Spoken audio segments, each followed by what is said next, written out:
Book 7, Letter 27, from Pliny the Younger to Sura. The present recess from business affords you leisure to give, and me to receive instruction. I am extremely desirous, therefore, to know your sentiments concerning specters, whether you believe they actually exist and have their own proper shapes and a measure of divinity, or are only the false impressions of a terrified imagination. I will give you this story exactly as it was related to me. There was at Athens a large and spacious, but ill-reputed and pestilential house. In the dead of night a noise resembling the clashing of iron was frequently heard, which, if you listened more attentively, sounded like the rattling of fetters. At first it seemed at a distance, but approached nearer by degrees. Immediately afterward a phantom appeared in the form of an old man, extremely meager and squalid, with a long beard and bristling hair, rattling the shackles on his feet and hands. The poor residents consequently passed sleepless nights under the most dismal terrors imaginable. This, as it broke their rest, threw them into distempers, which, as their horrors of mind increased, proved in the end fatal to their lives. For even in the daytime, though the specter did not appear, yet the remembrance of it made such a strong impression on their imaginations that it still seemed before their eyes, and their terror remained when the cause of it was gone. By this means the house was last deserted, as being judged by everybody to be absolutely uninhabitable, so that it is now entirely abandoned to the ghost. However, in hopes that some tenant might be found who was ignorant of this great calamity which attended it, a bill was put up, giving notice that it was either to be let or sold. It happened that Athenodorus the philosopher came to Athens at this time, and reading the bill ascertained the price. The extraordinary cheapness raised his suspicion. Nevertheless, when he heard the whole story, he was so far from being discouraged that he was more strongly inclined to hire it, and in short, actually did so. When it grew towards evening, he ordered a couch to be prepared for him in the forepart of the house, and after calling for a light, together with his pen and tablets, he directed all his people to retire within. But that his mind might not, for want of employment, be open to the vain terrors of imaginary noises and apparitions, he applied himself to writing with all his faculties. The first part of the night passed with usual silence. Then began the clanking of iron fetters. However, he neither lifted up his eyes nor laid down his pen, but closed his ears by concentrating his attention. The noise increased and advanced nearer, till it seemed at the door, and at last in the chamber. He looked round and saw the apparition exactly as it had been described to him. It stood before him, beckoning with the finger. Athenodorus made a sign with his hand that it should wait a little, and bent again to his writing.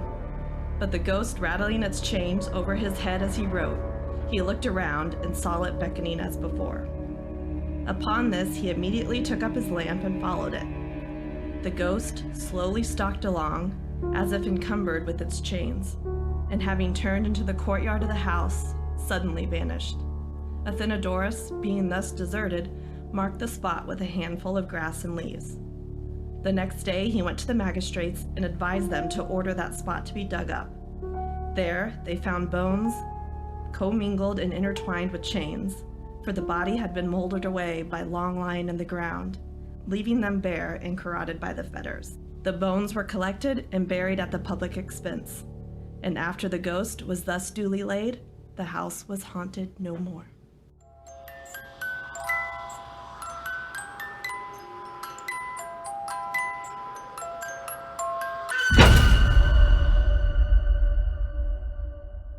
Hello, this is Remnants, and we are your hosts. I'm Kayla. And I'm Emily. And today I am taking the wheel to force Emily to listen to me geek out over the ancient Romans. Yep.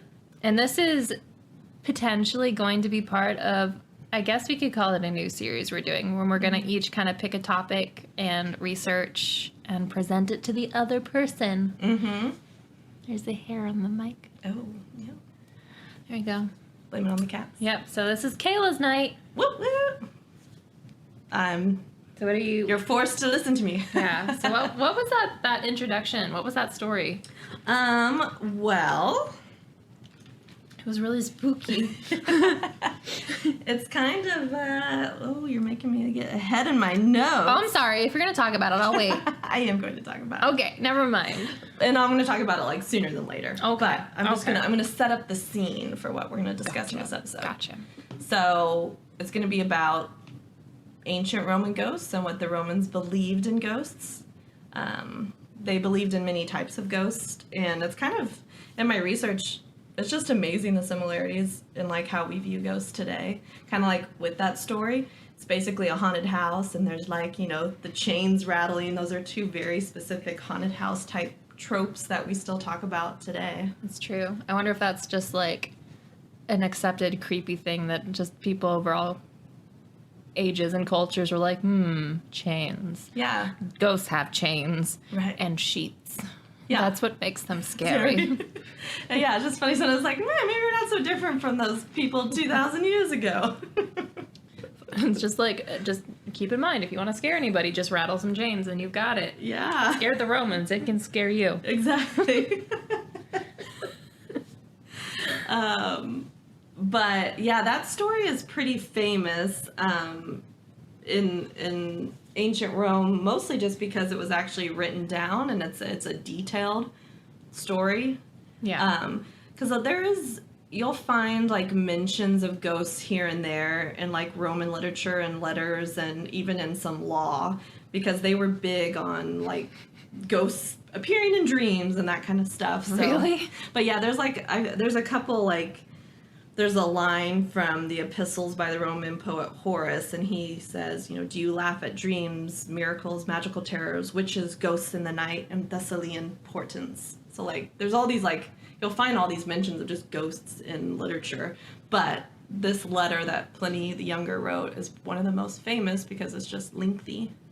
So like, if somebody had a dream and they said, this ghost told me that he meant to put me in his will or something, would that have to be entered into court using very us language? But if somebody said, my dad came to me in a dream and he said I was supposed to get the house, not Caesar. Right. Or like sometimes like in murder cases and stuff, you know. Man, I kind of wish that was still a thing. As I entered the court, I had a dream about this case. Yeah. Make me join the jury. I don't know. That's funny. Yeah, it is funny. Yeah, I listened to this one podcast and just trying to, you know, gather all the information. And she didn't go into too much detail, but she's a professor at the University of Massachusetts and in classics. And she mentioned that there's it's used and mentioned in some law cases.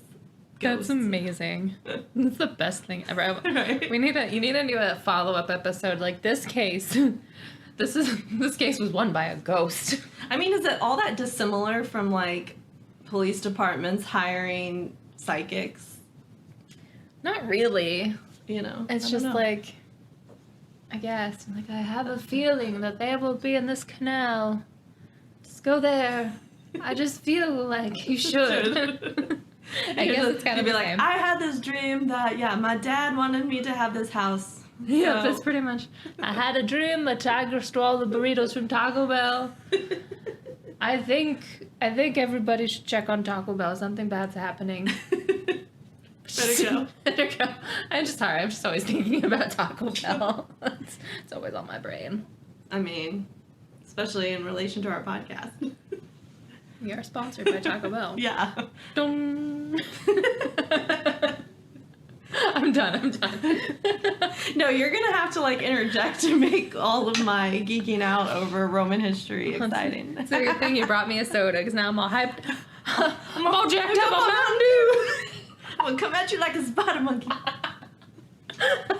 Oh no, are we showing our millennial age? I'm sure we've already done that long before this episode. True. Okay. Yeah.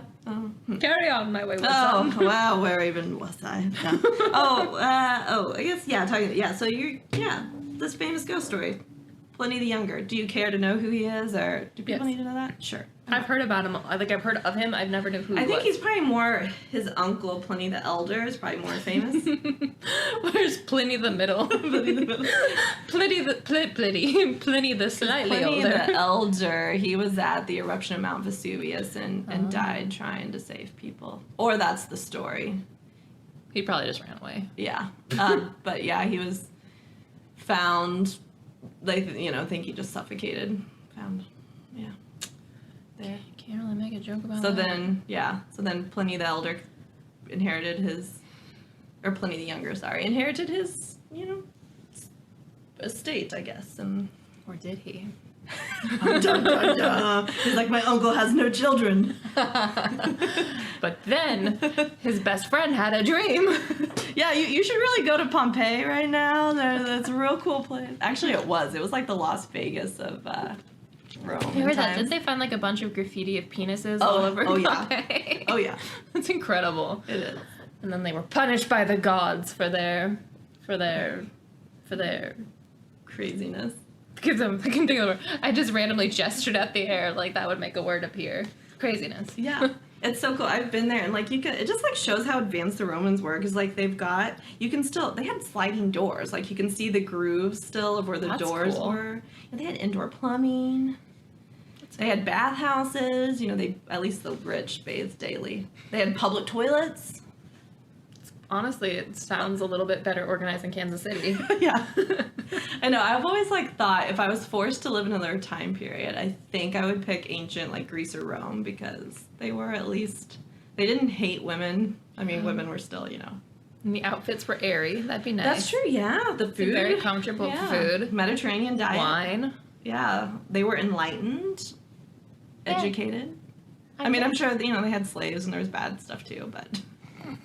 I mean, They had entertainment. They had amphitheaters, it's true. It's true.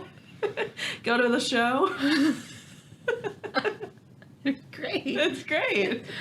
You know what? times had I'm by all. convinced. I'm down. You're down. I'd even go live in Sparta. That sounds fun too. That Oh, sounds like a good time. No, it No, doesn't. it doesn't. I'm too materialistic for Sparta. Yeah. Never mind. And that sounds like a lot of work. Yeah, they were. Maybe I'll stick with Athens. The Romans were a little more. They enjoyed their leisure time. The Spartans were very rigid. Oh, I got sidetracked. I was like, Greeks. we were talking about Greece. Well, they're kind of in a lot of ways interchangeable. I know. I was like, 'Cause wait. the Romans borrowed so much from the Greeks. It's true. But I got lost. Yep. Okay. There we go. Back to the actual. Pliny the Younger. Yeah.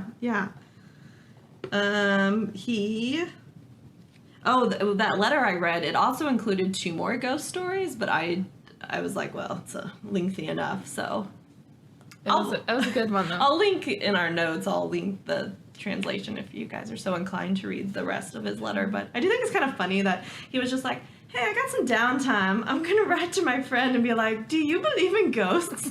There was this ghost floating above me. I've heard these stories and I'm going to tell them to you. And what do you think? That would be a letter we'd write to each other. Yeah, he lived in the 1st century into the early 2nd century AD. So, yeah, it's just kind of funny to think.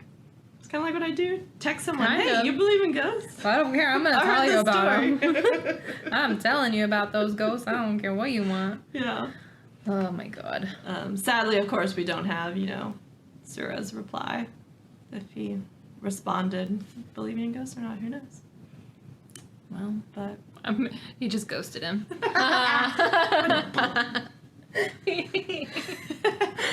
Good one. Okay.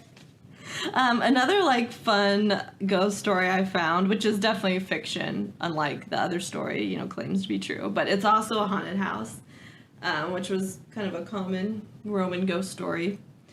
This is from a Roman play in the 3rd century BC from Plautus called Monsteralia, which means little monster, although it's more commonly translated as the haunted house. But it's about a son who parties while his father is away, and when his father returns 3 years later, the son has eaten and drunken away his father's money. So the son tells his servant to go tell his father to stay away because the house is haunted. So the servant goes and tells the father, you can't go back to your house because it's haunted by this traveler who was killed on the premises, and the ghost told everyone to get out. Okay. So if there are any youths listening to our podcast, Yeah. next time you eat and drink away your father's estate, claim ghost. Yeah. Like, sorry, you can't go back to the house. The ghost said it's his now. It's super haunted, Dad. I don't know what to tell you. Just don't go. It's for your own good. I love that. That's pretty good. It's like very creative. Yeah. Excuse. Honestly, kudos. Fair. Yeah. Good job, kid. Good job, ancient child. Yeah. So yeah, those are a couple fun stories. But so the Romans, they kind of broke down their ghosts into 3 categories. Love categories. Yeah. Categories. So, Chaz, did you ever play that game? No. Okay, well then we're moving on. Never mind. What the hell did she do? She did a little dance. Yeah, you snap. Oh, never mind. What just happened? Exactly. Okay. So these can kind of be generalized into categories just for our easy understanding. You've got the lares, which are the good ghosts. Okay. You got the lemures, which are Lemurs. evil. Yeah, lemurs. No, they're evil. No, they're not cute. And then you got your manes, which are kind of your neutral ghosts. St. Augustine, like during the Middle Ages, he kind of put those terms on the types of ghosts. But Interesting. I will dive a little bit more into them. Okay. So your lares, generally the good ghosts, they are benevolent household spirits that watched out for a given family. They were well-intentioned, and they were often interpreted even as like household mini-gods that had a place at the family altar. And there were some lares that were dedicated to larger community spaces, neighborhoods, and crossroads. That's really cool. Yeah. That's So- interesting. The crossroads concept, like crossroads. Demons. Yeah, like crossroads stay like a big thing in lore, which is an interesting thing. Like, why are crossroads symbolically so important for people? It's completely off topic, but maybe this could be another mini episode. That is kind of interesting, yeah. I hadn't even thought of that. We're scared of making choices. Right? Probably, yeah. It's just part of human nature no matter how far back you go. That's interesting. Anyways. Oh, and this noise you keep hearing, Kayla mentioned she listened to our last episode and it kind of sounded like we were farting a bunch. We weren't. It's my chair. I swear to God, I'm not lying. It's my chair. The farting is Emily's fault. The farting is my chair. It's not me. Kayla, stop it. Anyways, back to your lemurs. So, no, okay, yeah. So we have the lares, good guys. Then you've got the lemures, or they're sometimes called the larvae, too. Ew. Yeah. These are your angry or troublesome ghosts. Me. They were the spirits of people who had been taken from the world in a sudden, violent manner. They might linger in houses or other locations and even push the living into insanity. Fun. So that was kind of that's probably what the type of ghost was in Pliny's letter that I read at the beginning. Is, Right. you know, he was like shaking his irons like, hey, I'm trying to get your attention. Like, I'm gonna keep shaking this. I'm going to keep bothering you. Well, he drove the original owners, out of the house because they were just going mad. So, yeah. He was just trying to be like, I'm downstairs. So, yeah, they're kind of called the haunting spirits because they're souls that could not find rest, whether they were met with a violent or premature death or were just unhappy. They wandered among the living, haunting people. And, it's kind of similar to how we view, like, haunted house ghosts today, which is kind of fascinating. Yeah, like... That's just continued. Yeah. Interesting. I mean, we took a lot of things from the Romans, so it makes sense we took our haunting archetypes from them. Yeah. Or, that's just what ghosts are, and, that's the thing. Or we're just stole. Well, I was doing my research. There's ghost stories in, obviously, Greece, Mesopotamia, China, Mesoamerica, so, like... I'd really like to look into, every culture has ghost stories, but, like, Japanese ghost stories are terrifying.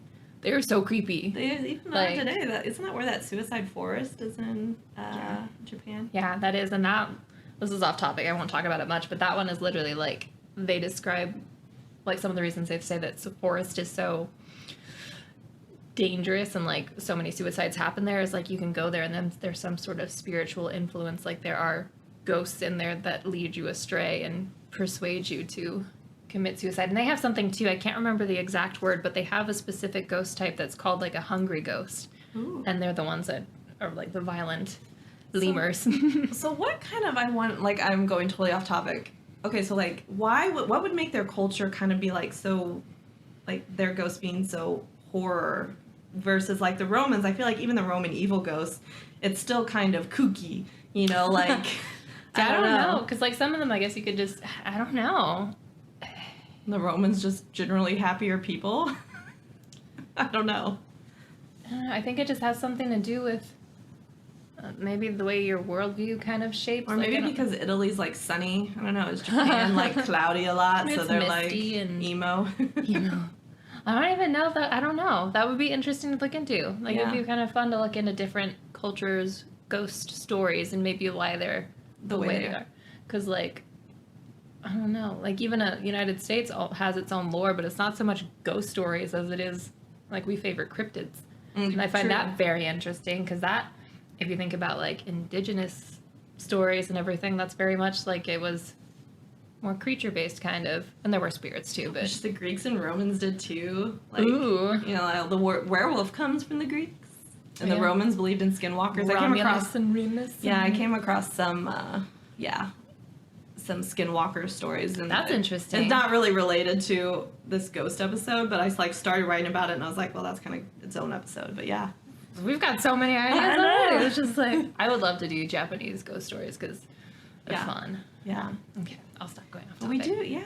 Now that I think about it, we do like cryptids in the. We do. US. Like most of our stuff is. I mean, Bigfoot's got a whole. Bigfoot. He's got shows. Mothman. Yeah. The New Jersey Devil. Devil. Mm-hmm. There's so many. What's the? I almost said capybara. Yeah. Chupacabra. Yeah, That's chupacabra. Mexican though. Well, North American, I guess. True. but It still. kind of all circulated the same way. Yeah, but. The capybara. He's so scary. The Wendigo. Yeah. We've got- Native American. Yeah. Uh-huh. All kinds of things. Mhm. Trump. The most modern The Trump. most fearsome cryptid.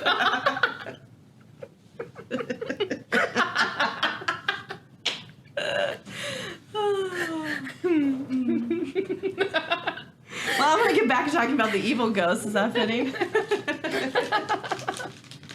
I need a chocolate.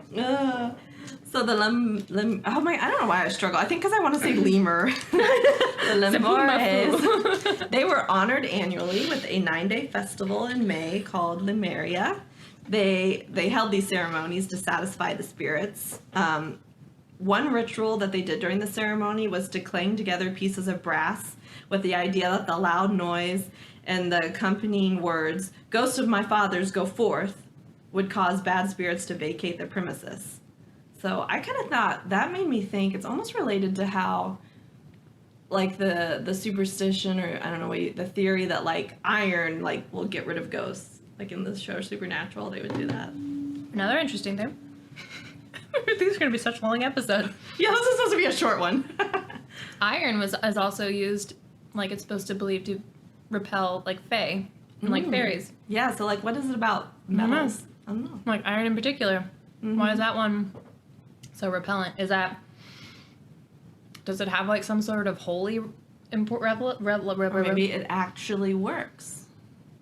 I'm why. always like, what's No, I'm just the... You're just like, Emily, iron everywhere. It's because it's true. No. She looked like hella serious. She was like, fuck. I literally paused. Stress eat this chocolate. I don't know. I feel like I got in trouble with the I wonder teacher. what it is about the metals. Yeah. I don't know. Well, we'll add it to the list. Fresh metal, man. Yeah. So then our last kind of ghosts, which there's the most information about them, they're the manes. So you're kind of neutral, middle of the ground, not clearly good or bad. They were effectively ancestral spirits, and they existed in that gray area between humans and the gods, with the power to protect or guide the living. The manes were associated with the underworld in that they were literally connected to the ground or to a space beneath the earth. Ancient Romans kept busy appeasing these particular ghosts since they could look out for their family or community, and if they were ignored, would cause trouble. So, everyday observances were necessary, and this included both offerings and prayers to the manes. For special occasions like weddings and the start or end of a household member's journey somewhere necessitated extra attention to the manes and the protecting mood. Maybe we need to do that before we travel next so you don't get sick. We need I need a mane. We need to offer My ancestral. Don't make my tummy hurt this week. I do. Your immediate family, they would often be called the parentes, and this was mostly into reference to dead. Parentes. You can see, I mean, English is very much derivative from Latin. The Latin vocabulary is not so hard to figure out. That's true. I'd much rather say, I gotta talk to my parentes. Yeah, parentes, because that referred to the dead mothers or fathers, and they were often represented by little statuettes. And so these miniature representations of one family, they could be bundled up and taken on a journey to bring forth comfort and spiritual protection to the traveler. So I could make little statuettes of my grandparents, take them with me. That's so cute. To protect me. I kind of want to do that. Like I collect all my family in miniatures. Yeah. Here they are. Here's the living shelf, and here's the dead shelf. You can have a little altar home. You could. See the ancient Rome, it wouldn't be so bad. Oh, and then whenever you set up your little Christmas village, you can put them in there, and they can have little holiday activities. Grandma's Maybe ice that's where skating. the idea of like the nativity came from. Because so much of Christianity is borrowed. That's true. They saw that and they're like, I could put baby Jesus in that. Yeah. He protect me. Like, step aside, Grandma. Jesus is here. He needs to be in that basket. 8 pounds, 6 ounces, baby Jesus. Going back to the Talladega Nights. Oh God. Maybe we shouldn't have soda while we're recording. No, I like this. This is good. Well, not to be outdone, the Manes also had their own 9-day festival called the Parentalia, and it was in February.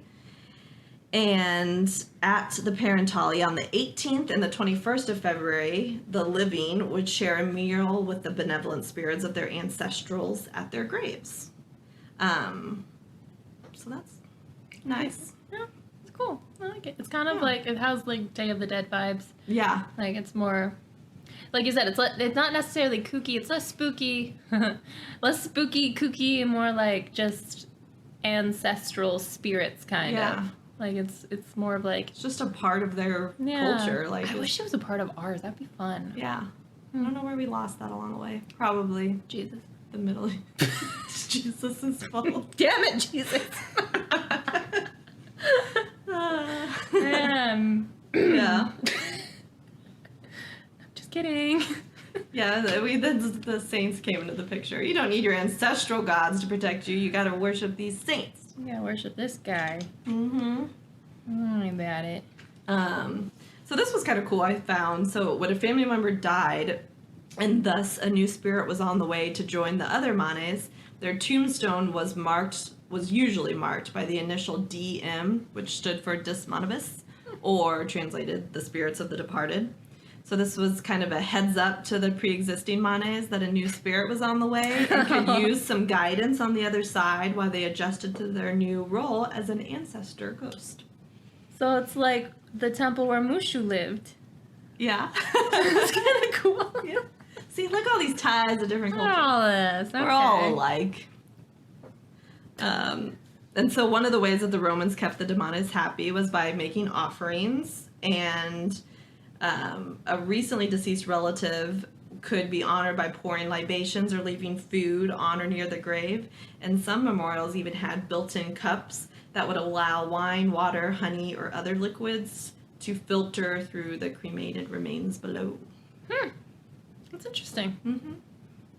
And sticky. Yeah. Who cleaned that up? Like those are wet remains. Yeah. That used to be, was almost our name. What remains? Oh, I know. That would have been such a funny joke if we were what remains still. It could have been wet remains. Yes, but some other podcast beat us to it, that name. Damn that. So we had to change our name. Not salty about it. No. So yeah, those are your three kind of main ghosts. You got your lares, the good guys. Okay. The good Your guys. lemures, the evil, and your manes, the neutral, kind of ancestral spirits. I like Yeah. The more you know. That's very cool. I like it a lot. I like it a lot.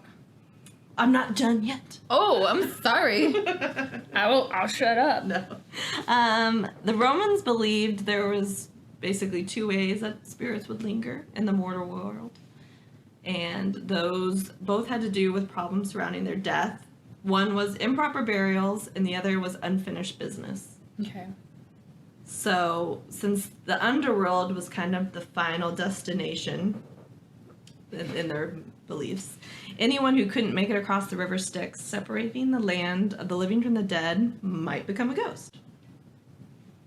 Who was in Roman mythology, who's the god of the underworld? Or is there one? Yes. Who is it for Romans? Obviously, I know it's Hades. Hades for Greek. Yeah. It's interesting that they still have, like, the river Styx and everything. Oh, yeah. Oh, Pluto. Duh. Pluto. Um, Pluto. That's hardly as sticks out there. yeah, no, it's basically all, like, the same mythology. They just changed the name. And now the god of the underworld's a big yellow dog. But... Oh, lame. But yes. They kept some of the names the same. They were even too lazy. We won't change that one. But Hades, let's ruin that. They got a perfectly No, good it's Pluto. name. Pluto now. And his guard dog. I think Goofy. the Romans would hate that we now associate Pluto with, like, either a planet / not a planet or a Disney dog. Not the feared ruler of the underworld. Yep, now he's just silly. Nobody takes their god seriously anymore. Oh my god. Oh my Pluto.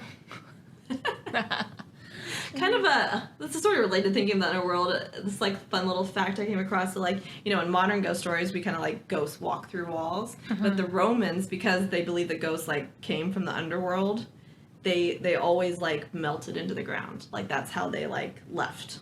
That's cool. Isn't that cool? Huh. That's like a very specific detail that you wouldn't consider being different, but Yeah. So, like, we always, like, ghosts just kind of, like, walk through walls or they just, like, poof, go. But, like, yeah, the Romans, they always just, like, they descended.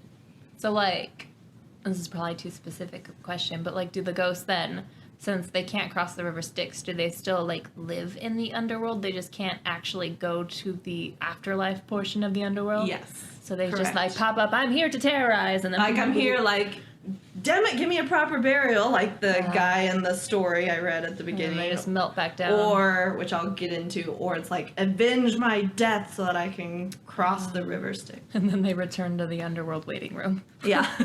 Like that scene in Beetlejuice.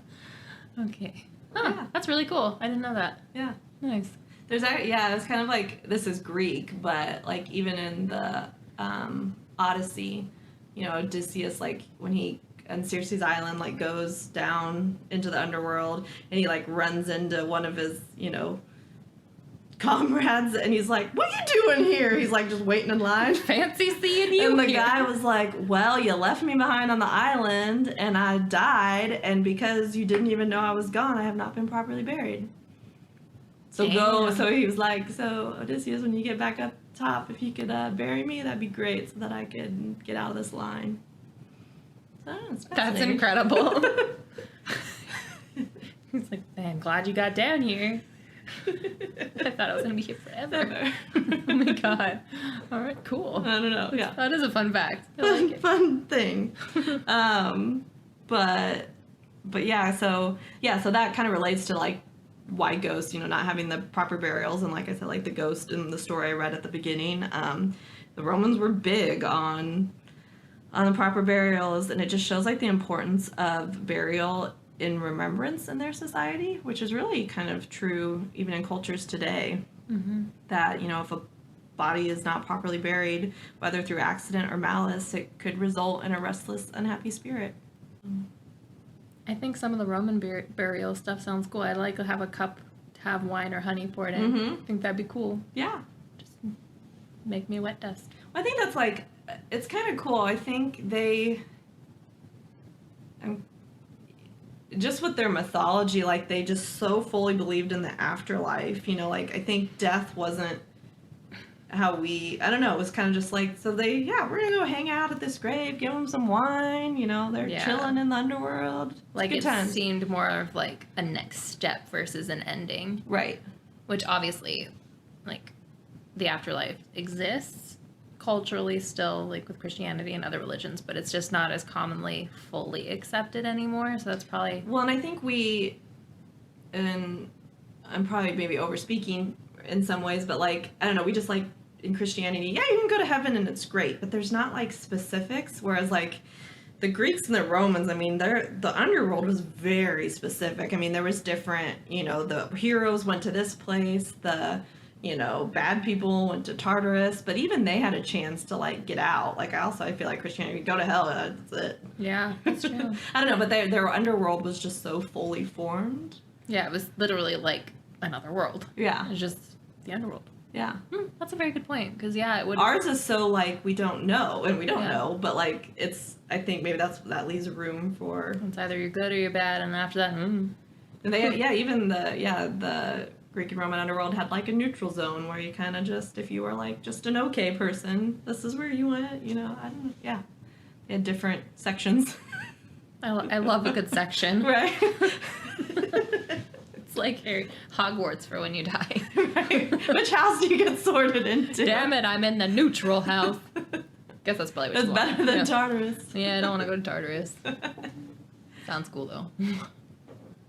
That was my chair. Well, sounding cool. How about ghosts that want to be avenged? Yes. That was spirits. So aside from an improper burial, that was the other reason Romans believed ghosts lingered in the mortal world, is because they had unfinished business, or they just had an untimely or unjust death that needed to be avenged. Sometimes that ghost needed the living's help to move on, especially if it was a wrongful death and their murderer was still free and unpunished. That could be, really maddening to a ghost, and they're like, I need your help. That's fair. Yeah. That's fair. That could be entered into court. Yep. I had a dream that he did it. Well, yeah. There is a ghost story that's kind of about an avenging ghost. It's in a tale by Apuleius, who was a Roman philosopher and writer, and it's in his novel Metamorphosis. And the story begins when a man named Thrasyllus falls in love with the wife, Karate, of his friend Tilapia. This friend Tilapia. That would actually be a lot easier to say. Tilapalamus. Tilapalamus.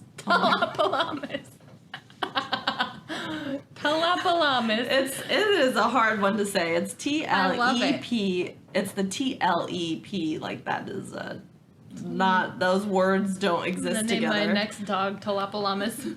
Tilapalamus. I think that's how you say it. I'm sorry. My Latin classes were a while ago. I don't think you're gonna offend any Tilapalamuses in the world. But anyway, so you got this guy Thrasyllus, and he falls in love with his friend's wife. So while they're out hunting, he murders him. Tilapalamus, no! Yeah. So then Tilapalamus' spirit appears to his wife in a dream, saying, "Hey, I was murdered. You gotta avenge me." Well, during this time, Thrasyllus is coming around, and he's trying to court her, but she's like, "No, I'm mourning my husband's death." But then one night, she says, "Okay, you may visit me." And she offers him wine, which she drugs, and once he falls into a stupor, she blinds him with her hairpin, claiming that death is too easy a punishment for what he has done, and he must now wander through life without seeing the world. The Damn. Romans were gory. She then runs to her husband's tomb, tells him that she's avenged him, and she kills herself with his sword. Then Thrasyllus, I guess out of guilt, shuts himself up in the tomb as well and starves himself to death. The end. They went like full Shakespeare on that. Or Shakespeare got a lot of his influence from Totally them. did. There was like some Hamlet in there. There was some Romeo and Juliet. Some Macbeth. Isn't there a ghost in Macbeth? Yeah. His Yeah. dad. It's been a while. Well, Hamlet had the ghost of the dad. Oh, sorry. It's like, you must avenge me. No, sorry. Yeah, see, I'm confusing Yeah. my Shakespeare. It's okay. I confused Romans and Greeks earlier. Just So together we are very confused and inaccurate. or smart. That's where I was going. Oh. With our knowledges combined, we will No, get it there. kind of goes both ways, but yeah. So, yeah, that story kind of has, like, it's got the ghost visiting in the dream and also the avenging. So it's kind of got a couple of the common themes in Roman ghost stories. But I loved it.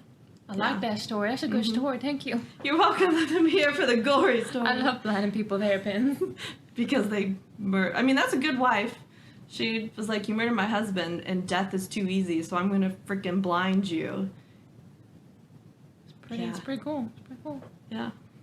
Pretty That's how you pick them. badass, I guess. I don't Like, know. are they gonna just trust a dream enough to blind a dude because you Yeah. think you killed him? Yeah. Yeah. Cool. Yeah. Ooh, and a common theme too, like the Romans a lot of times in their when like ghosts visit them in dreams, they were in their death state.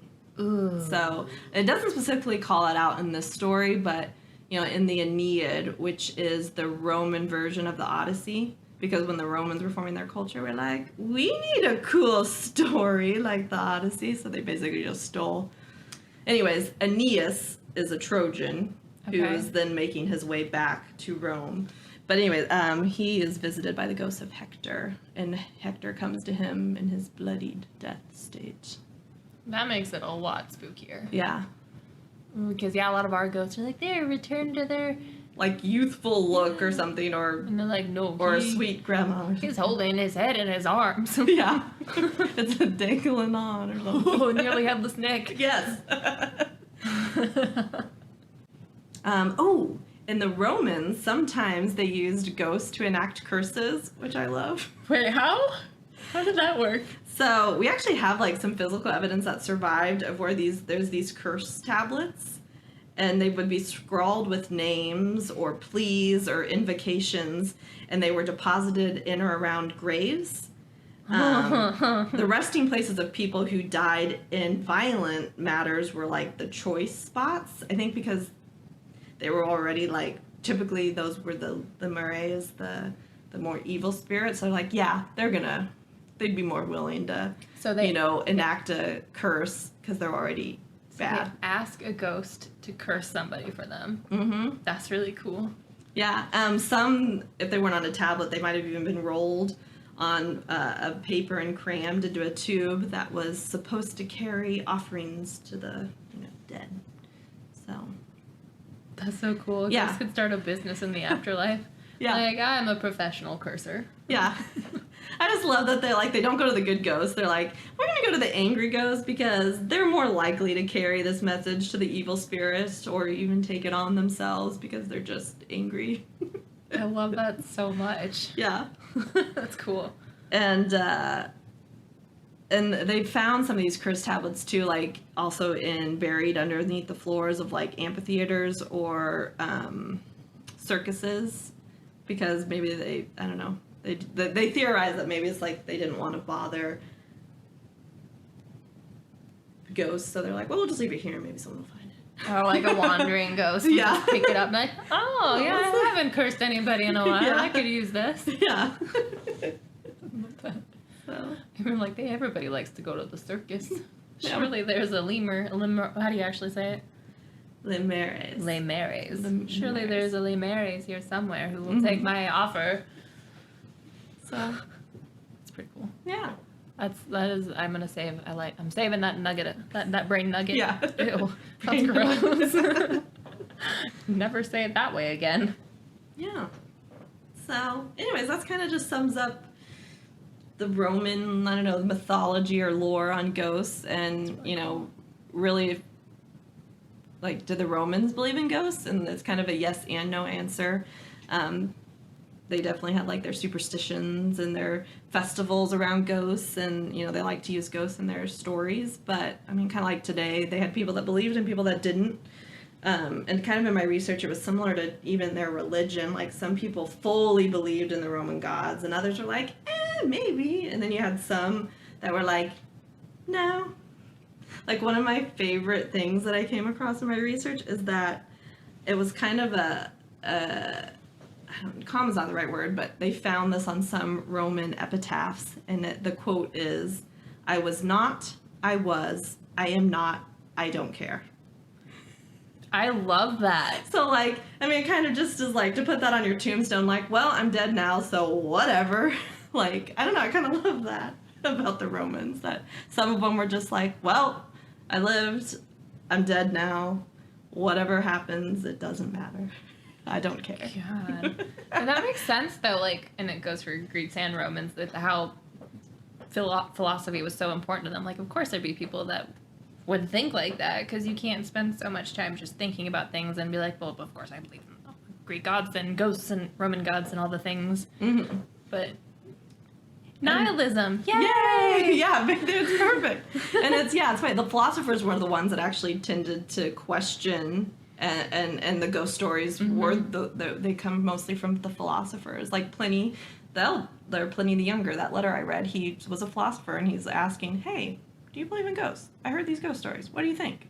That's true, because he's not even saying that I believe in them. It's just like, I heard these stories. What do you think about them? He's just trying to collect like what other philosophers think. And, that's interesting. Yeah. I guess that's kind of what we're doing. Yeah, exactly. I mean, it's funny that's like... We're philosophers. Yeah, it's still happening today, 2,000 years later. So philosophical. Yeah. The brain nuggets. So, yeah.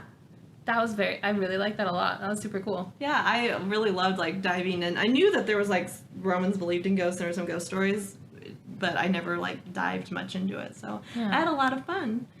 And there's not a ton of ghost stories out there, because a lot of them were oral tradition, and there's not a ton written down of, like, true ghost stories. Right. That's why Pliny's letter is so famous, because it actually, one, he wrote it down, and two, it survived. I feel like I actually learned a lot, though, so that was cool. Yeah. I'm excited to continue this format. It'll be really good. I'm excited for what you have to teach me. I'm excited, too. So it's going to be a lot of teaching, I feel. A lot of detail. So I hope you guys like this. Yeah. Being taught. Yeah, I liked it, but I've always liked that. But yeah. This is good winter activities, because we found it is... Because actually, even one of the locations we thought, well, we realized we can't do outside investigating. And then one of them, I was like, well, maybe we can go to the Missouri State Penitentiary. That's inside. Yeah, but it's not heated, I found out. Yeah, and we're wimps. We are. And particularly me. I can't do, like, I have a blanket right now. Got California blood in you. I got California blood. I can't do it. And I don't prepare for the cold well enough. I'm like, I don't need an actual jacket. I'll just layer. And then I'm cold. What? We're talking about impossible. So yeah, as we get through the winter, we're probably going to kind of do some of these episodes like this. So let us know what you think, and if there's something you want to learn about. Yeah, if you have any research topic ideas, just send us a message. Send us a message on Instagram. Yeah. Yeah, that'd be At cool. Remnants Pod. Yes. Our Instagram. I just assume you're already following us. Yes. That was my chair. I gotta get you a new chair. Dude, I hate this chair. I picked it for the look. It's it is terrible. super cute. It's cute. It's uncomfortable and it farts. All right, is that our episode? Yeah. Unless you got anything more we want to anything. We just still haven't established how to end an episode. Everyone is awkward as hell. Or even like how to start. I feel like this one I was like, I'm just gonna get into it. Like, hi guys, it's us again. And here's all my info. Well, it was good chatting, and we'll see you in 2 weeks. Yeah. Or not see you, I guess, but I'll see you. I'll I always see you. Goodbye.